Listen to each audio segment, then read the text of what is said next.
We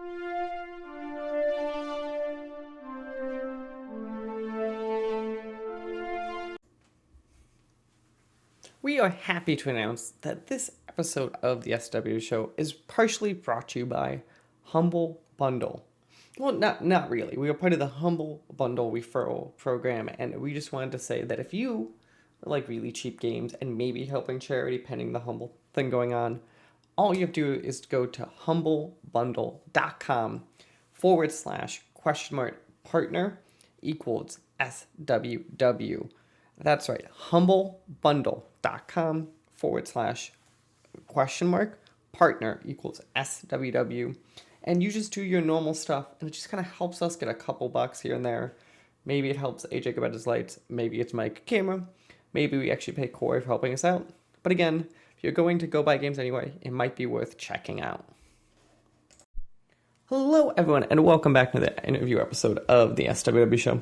I'm Mike, and here with me a special guest from definitely around the world. To get us started, do you mind introducing yourself and the game we're here to talk about? Sure. My name's Jeffrey Howland, and the game I'm working on is called Hail Temos, and it's kind of like a first-person action role-playing game. Perfect. So kind of like a Scrolls-like kind of game, like Elder Scrolls kind of like game. Perfect. Okay, well that sounds great. To get us started, do you mind kind of telling us your kind of background in this? Kind of, have you made games before? Is this your first game? Kind of that initial like quick biography. Sure. Yeah, I mean, I used to, I always wanted to make games, and so I made games as a kid, but didn't release them. And then a long time ago, since I'm older, like 1999, I did some professional games. So I did kind of like a one-man studio and released games in like Walmart and stuff like that, because that was the publishing contracts I could get that back then, since there wasn't really internet publishing. And I did 2 games that got released through publishers and sold in stores and boxes and stuff like that, and then I also did like a really mini game in like a few weeks that made it into the Independent Game Festival, like the second year that was a thing, and then I kind of got out of games right when the indie game scene got really good, in the sense of like the iPhone App Store came out and stuff like that, and I sort of switched into kind of like corporate tech stuff, like working at Google and things. And so then about 8 years ago, I decided that I wanted to see if I could make a Skyrim game. And so I started messing with Unity to figure out what it would take to make. And so working on it part-time, you just keep working on things for a long time. And then last year I quit my job, and so now I'm getting close to releasing a demo. Wow. So you definitely have I would say, a decently storied history there. So yeah, let's kind of then talk about the game, right? So you said Hail Temos is first person game. You said kind of Soulsy, like vain Soulsy kind of stuff. I'm kind of using a new term, like Scrolls-like, Souls-like. So Scrolls-like Elder Scrolls, without mentioning Elder Scrolls. It's interesting. I guess it makes sense. I was gonna be like, what? Because yeah, Elder Scrolls, I guess, is a very specific style of RPG, right? It's that like kind of like, even there's other Western RPGs, like it is a very specific style. Right. So I'm going for that style. Like I'm thinking of like Skyrim or Oblivion as a platform. It's like this is the platform that you're in. Like you would have like Doom, as a platform. Like Doom Eternal. You run around and you shoot things like a boomer shooter. And so, but there isn't really a genre for Elder Scrolls games besides Elder Scrolls. There's a couple, Fallout is similar, and, the Outer Worlds, which is kind of Obsidian's, like, reboot of Fallout in space. Those are similar, but they're also a little different in that they are less about the world, whereas the Elder Scrolls games are always very much about the world and the lore, and then also the story. So they just have like a different mix to them. So I'm kind of looking at that as like the platform to like build on to do something else. So I've got to ask. So obviously, like when people look at a genre or kind of make it, if they make a genre from a type of game, but like like Metroidvania and stuff, I always point to and say, okay, so and I'm asking you the same thing. What is it about this type of game that you feel you're either trying to improve or grow upon, or is it just you feel there's like a lack of these games happening in the marketplace? Well, one, there really aren't any of those kind of games, right? So there aren't even a lot of like kind of big RPG games. There's some, but most of them are kind of third-person RPG games. Like, you know, the latest, best one is Elden Ring, and it's like that's third person, and so it aims more towards action. Like The Witcher, also third person, aims more towards action but more story. And so the Elder Scrolls platform is a little different in that when you're first person, you can do shooting really well, but you can't do melee nearly as well. So it's like a kind of less good action game unless it's just all shooting. So it's a difficult genre for an action game in some ways, unless it's pure shooting. But it's really good for exploration, and it's really good for storytelling, like for immersion in like kind of the environment that you're in. Like, you know, Fallout New Vegas was one of my favorite games for like an environmental story game. And the action was there, but it's like you're not really. I wasn't really playing for the action. I was playing for, even though it has an action element to the game, but it's like I was playing because I liked that world and that kind of story. And so that kind of platform of like, you know, walk around the world, engage with everyone. It is an action game, but also you could talk your way through it. And so it has I don't know, there's a certain slice of like what a role-playing game is that kind of game seems to open up, and like that's what I want to explore. And then for something that I want to do better, I really want to work on story, and I kind of don't like the dissonance between the narrative that there's like one thing to do, even though there's this huge world that's so interesting around you.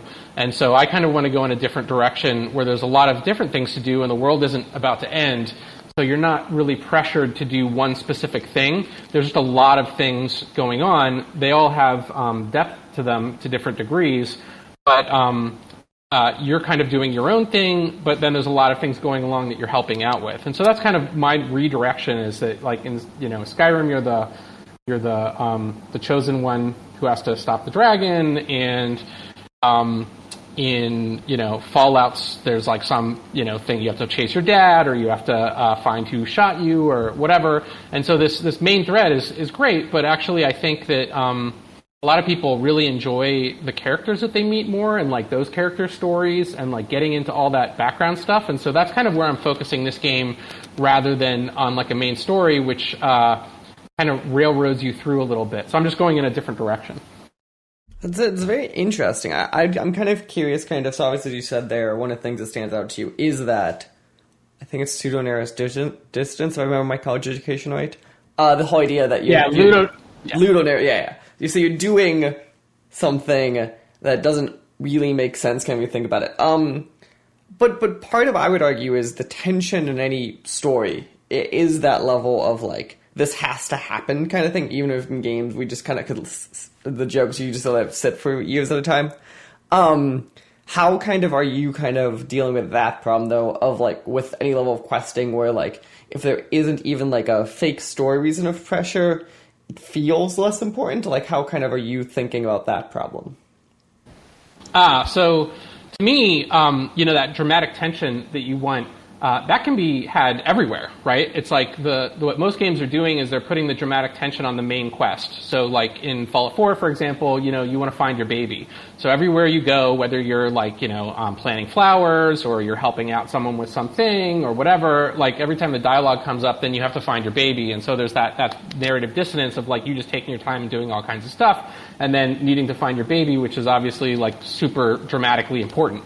And so like a time pressure thing, like because, who knows, you need to find your baby. So it's like, but in dramatic tension, you can have that anywhere. And so it doesn't have to be the main plot. It's like you can be working with somebody and they've got a short time limit. And so now you've still got dramatic tension, but it's localized to this person's problem. And then you go somewhere else and they've got a problem. And there are localized problems with the town that have to be solved. And, there can be progressions of things that happen. Like first the town, doesn't have water. And then there's some reason that the water supply was cut off. And so you have to solve that problem. And then the town is being invaded by someone. And then you go someplace else and there's a different problem. So dramatic tension isn't required from the main story arc to have dramatic tension. That's just, I think, the way that most games have turned it out, because when they're developing the game, they see that they want a clear end, they want a clear driver as soon as you start. Like, this is your goal. Like, this is what you're going to play towards, and when you satisfy this goal, we'll end the game, and that's it. And so, like, one of the things that I wanted differently is that this is just a world where content just kind of keeps coming. So I just want to keep releasing content into the world. So if the world is about to end and you're going to save it, then after you save it, like, what do? It's like, but if there's just dramatic problems everywhere, which there are, right? Like, there's friction between different empires or kingdoms, and there's friction inside the kingdom with, like, the king and the grand vizier and the spy master, and friction between the merchant guilds, and friction between, two farmers that are having problems. It's like there's all these different layers of friction that are causing dramatic tension that you can get into, and when you leave them, you didn't save the world keeps going, and you can find a new thing that you're interested in. And it also allows you to choose what you're interested in, because if you ever get tired of hearing about your baby is missing, then the whole story is kind of ruined, right? It's like, now you don't care about this. Like, you don't care about the soul eater dragon coming and getting everyone because you're tired of the dragons. And so, or once you beat them, then the game kind of flops. And so, but the that open world first-person game where you're going around and constantly learning everything, I feel like a missing element of that is that it could have all this other stuff, but the main quest kind of limits it. And I think it's mostly because of the goals of the development team to make that kind of a title, where you're releasing a big title that's easy to understand, easy to get into, and then has a satisfying ending, and it's over, and then they make the next game and move on. And I just kind of want to do it differently. Yeah, that's very interesting. So the thing that stands, what it made me think of as you were talking out there is, it's going to sound like a weird poll. It reminded me of, I don't know if you're familiar with, like, the Ys series, and there was, like, a Ys game on Vita, and the whole shtick of that game was, like, you unlock these areas, keep going, but there was, like, no main story that mattered. It was just a bunch of side things, and you do that to just kind of collect stuff and learn about the world. And this is what kind of reminds me of, kind of, you're talking about this idea of, like, no, let's not have this one overarching thing to get you place to place. Just go explore, and there'll still be these other pieces, kind of, and it makes sense why the world evolves. Right, and that's an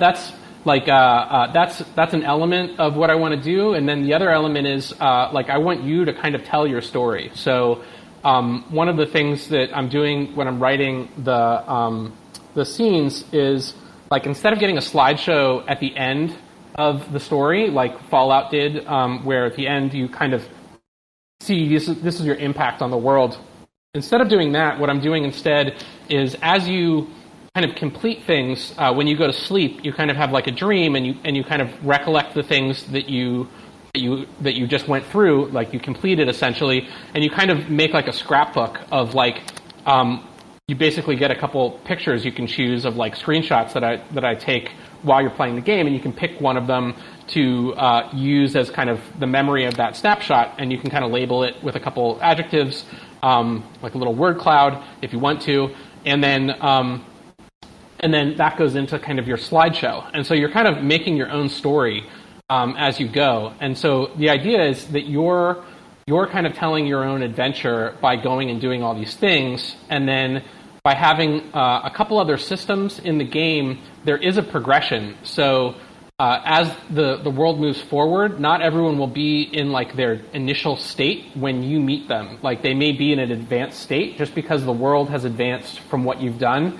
So there isn't, like everything isn't completely static until you get there. I mostly want the player to drive things forward, but I also am planning for the player to miss content. So as they play the game will move forward as they do certain things, and so people will have slightly different stories, or hopefully more than slightly different stories. But I'll downplay it to not try to oversell. So that's an interesting, because I was thinking that too. So there's this level of dynamicism in the world. It's probably the term for that. Yeah. So like in a lot of these games, right? So the idea is, yeah, your experience is unique, but then because there's, relatively speaking, a lot of times a set-ish amount of content, the idea is like, oh, we go back there, now it's a whole new experience. how are you balancing that with the idea of you're just going to keep adding stuff? So that to you, like, hey, the idea is that you just kind of have, if you're going to tell people, like, you're just going to have one character and just keep experiencing the world forever, and, like, that to you, is that ideal, or is it still, like, almost as MMO ideal of people just kind of keep going back then and making new characters and trying this while the world keeps evolving around them? Like, I've always found that interesting from, like, a single player aspect. How do you balance that? Yeah, so I've 3 tracks for adding content, essentially, for like content depth. One is that more characters get more stories, right? So there's people in the world, and maybe when you first talk to them, like nothing's going on, but then later on, actually something is going on, and now you can have like an adventure with that person, and so. Then maybe later, more content gets released, and you can have further adventures with that person. And so then there's just kind of the people that exist in the places you've already been are getting more content, and there's more content there that you maybe didn't know about from either other plays or whatever the situation is. And then there's the situation that I want to actually expand the world, which is I'm releasing a certain geography of the world first, and then I'll just release more geography. And like more geography means more places, more people, and that can be more stories. And then the third one is releasing more time. And so, actually, I guess there's one more time. So essentially, the world goes further into the future or further into the past when you start the game, so that you have more options there. And then the last one is that you have more different starting positions. So, like one of the default ones that I want to kind of start off with is that you're kind of, I'm making a prologue right now, but after the prologue, one of the default ones is that you're like an orphan who gets picked up by a village, and then, that's kind of your starting position. But also you could be like the son or the son or daughter of a merchant. And so now you're in the merchant family when you start. Or you could be like an illegitimate child of like nobility. And so when you start the game, you're in a totally different situation. And so obviously that's not going to change everything in the game. There's going to be like kind of some base stuff that's different, some starting content that's different. But then as people interact with you, they'll interact with you differently if you're in like a different social status or something, to different degrees, right? So there's some degrees of how that works. And so I would say that those 4 elements of like existing characters get more content, new geography, new timeline, and new starting positions are kind of like the way that I think of like expanding out the kind of breadth and depth of the stories. And then the way that I've done it is the current like final release of like V1 for the first game is going to be about 1/8 of the world landmass of the not in the water. And then overall, I'd like to eventually release like the entire world. So like the entire world in one game is potentially playable. You could potentially go everywhere. But there may be different, I call it like clockwork story structure, where like as you move the story forward, then like everyone moves forward because of the clockwork mechanism. So if a war starts because you're getting involved in something and suddenly 2 people are in war, then all the people in that locality are involved in the war. But if you went to some other place, maybe they're unchanged because they haven't been bumped up by that. So there's a bunch of different kind of constructs that I'm working on to kind of get that story structure working. So one of the things I'm curious about is, so like, imagine if I'm a player, I played it for a while, and I go back and make a new character, right? And you've now evolved this content like a living world would be. Do I get the option to go back to start from the experience I had, or do I have to start from that new timeline that you produce? No, you could start the same game again. Like, I'll just tell you, like a dream goal of mine would be to keep working on this game for like 20 years and just keep like releasing new and new content, like more land, more time. But in 20 years, like somebody who played the game, this year or next year when it's out, like they could like have a child, and that child could grow up, and that child could literally play through their parents' game 20 years later, but with all this new content around. They could potentially find that path of the same thing that their parent did, even though there's just tons more content, like tons more characters, tons more things going on, but those options never went away. They're still there, because those story elements, exist, right? Like the characters were in that time and place, and they had those problems. And if you found them, you could interact with them and trace that story. So if somebody streamed it, like potentially, 20 years later, someone could play a totally different game or could play that same game. I mean, it'd be a little different because there'd be so much more stuff there, but they could find those story threads and follow the same story. Would it be fair to say that in my head about describing this, that you are positioning this as almost a single-player MMO, like the pieces that people like from those MMOs of the evolving world and all that pieces kind of into a single-player mechanic? Yeah, I mean, that's one way. Like, I don't know if there's, marketing messages are tricky, but it's like, but one way of thinking about it would be kind of like a single-player MMO in that, like it's not that there's like a new daily challenge or, go kill 12 wolves and bring, 12 furs or something like that kind of MMO thing.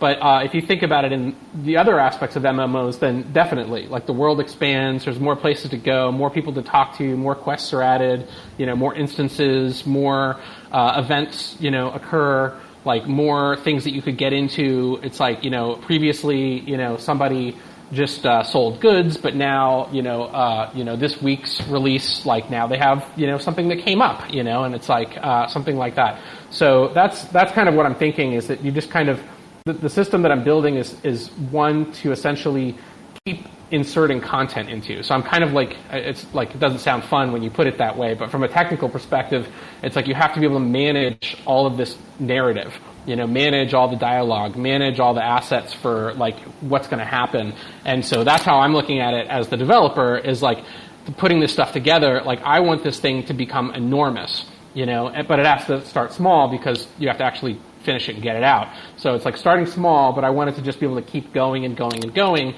And so that's my kind of design perspective, is to figure out how to make something that can grow into like a full world, that can have all these different stories that I can increase the timeline into, that I can just keep branching and branching and branching and going into different depths. Like pick any character.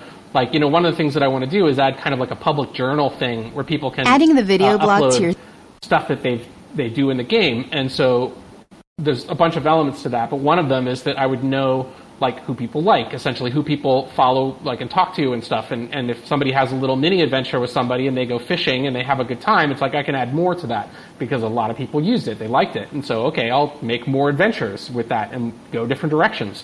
And so like it's a really interesting thing to me to be able to get feedback on like what people like, so I can flesh out more stories and kind of like take things that could become essentially main quest worthy adventures, but they're really just kind of side quests that are deep and interesting. Perfect. Well, I want to say thank you for talking about what I would say is going to be a very interesting project to follow, just from obviously the stuff you want to do with it from an evolution point of view, and the continual live world. If people wanted to go check it out, where should we be sending them to go learn more about the game? I mean, it's still really early days. You contacted me as soon as I published the Steam store page, which is pretty early. So the Steam store page, there's a website, allhailtemos.com.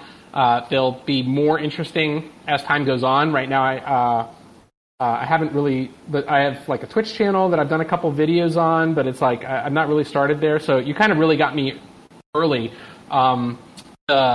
The real public release, what should be the prologue demo, which hopefully like a 4 to 5 hour demo experience in around August, I think. And I'm gonna do some YouTube videos and stuff, but it's all kind of like not totally cohesive yet, because I just started kind of making things public to get it out there, but or to start the process of getting it out there, but not really publicize it. So that's kind of the best thing I can say, is that it's still early days. So you could look at the All Hail Temos. There's nothing. It's not really a finished website. You could look at the Steam page. That's at least going to give you more update on the page, and I'll be posting things more frequently there once I'm working on getting the trailer done in the next week or two, but and then start a demo for QA, like play testing and stuff in the next few weeks. But yeah, still early days. So August is kind of the real thing when the prologue should come out. Perfect. Well, we want to say thank you, Jeffrey, sitting down and talk to us. But yeah, as he said, all Hail Temos on Steam. You can wishlist it. You go to the website. Keep an eye on a bunch of other stuff. But thank you again for talking to me, and it's very interesting, I think, what you want to do with this project over, we'll say, the next 20 years. Yeah. Looking at it as a long-term thing, it's definitely interesting, but I'm more focused right now on the short-term thing. I'm just also putting out my goals. Like, those are my life goals, not my current goals. My current goal is to get the prologue out and then launch EA and get the game out as like a smaller thing that actually works and not vaporware. But yeah, thank you for having me. Perfect. Well, thank you. All right. Have a great day. The SWW show and all of its affiliate podcasts are podcast by me, Mike Maroney, and AJ Losi, sometimes by our contributors, including Corey King. You can follow the SWW show on social media at the SWW show, or sooner or later you go to patreon.com/SWW to help us out. Thank you, and we hope you enjoy the rest of your day.